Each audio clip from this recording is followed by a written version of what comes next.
안녕하세요. 저는 2024학년도 교육청에서 주관하는 동작관학 영재교육원에서 최종 합격을 거뒀습니다. 일단 이 시험을 접수할 수 있는 방법은 GED에서 접수를 하고 그리고 또 담임선생님의 추천서를 받아서 이 시험을 볼 수가 있습니다. 우리가 지원할 수 있는 분야는 총 4가지 분야인데요. 수학, 과학, 미술, 발명 이렇게 4가지 분야로 나뉘고 선발은 관악구와 동작구 이렇게 2개의 구에서 수학, 과학, 미술은 각각 20명씩 그리고 발명은 16명을 선발합니다. 저는 2023학년도 12월 2일 토요일에 봉원중에서 시험을 봤는데요.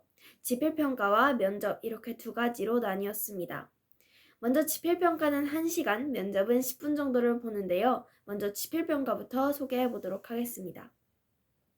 지필평가는 1시간 동안 총 4문제를 푸는 시험이었습니다. 문제는 경우의 수에 관한 문제 2문제와 거리에 대한 문제 하나, 그리고 마지막으로 과학적 사실을 읽고 자신이 어떤 것을 유추할 수 있는지, 조금 다른 상황에서는 어떤 것을 유추할 수 있는지 서술하는 문제, 이렇게 해서 총 4문제가 나왔습니다.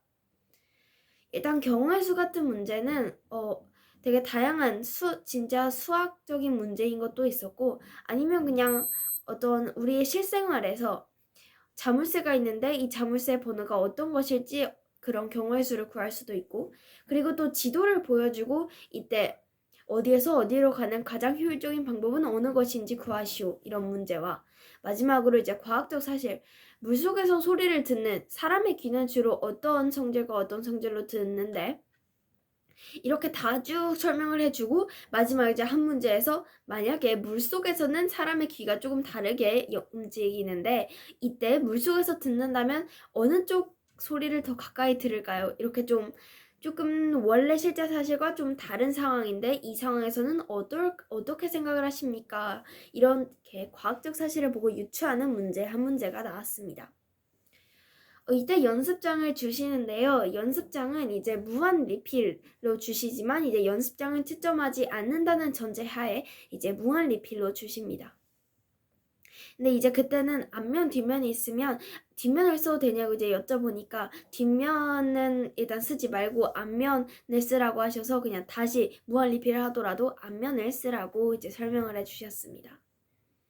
그리고 이제 시험지를 낼 때는 연습장과 문제지 다 이제 겹쳐서 장은 내면 되고 이제 딱 지필평가가 끝난 다음부터 5분간 각자 면접에서 볼 문제 2문제 문제지를 주십니다.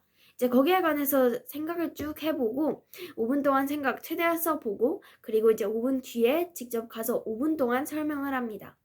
일단 면접에서 보는 문제는 2문제인데요. 하나는 진짜 수학적 문제로 그냥 좀 간단한 수학 문제를 제시한 뒤에 어떻게 풀었는지 풀이 과정을 서술하라 해서 그렇게 서술한 과정을 선생님들께 설명한 한 문제와 그리고 또 하나는 수학 문제는 아니고 자신이 주로 떨릴 때 또는 자신이 화날 때 자신을 어떻게 진정시키는지 그런 문제가 나왔습니다. 그래서 이제 5분 동안 면접관 선생님 2분께 저 혼자서 이제 5분 동안 설명을 하면 되는데요.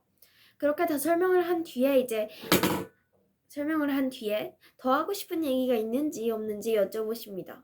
이제 대답을 해도 되고 안 해도 되지만 저는 그때는 좀 떨려서 대답을 하지 못했지만 하고 싶은 얘기가 있다면 자신을 어필할 수 있는 마지막 기회이기 때문에 훨씬 좋은 기회인 것 같습니다. 이렇게 시험을 보고 난 뒤에 약 3개월 뒤인 2월 14일 수요일 오후 6시에 저는 결과가 나왔는데요. 이제 그 GED 홈페이지에 들어가서 내 결과 보기를 누르면 자신의 시험 결과를 볼 수가 있습니다.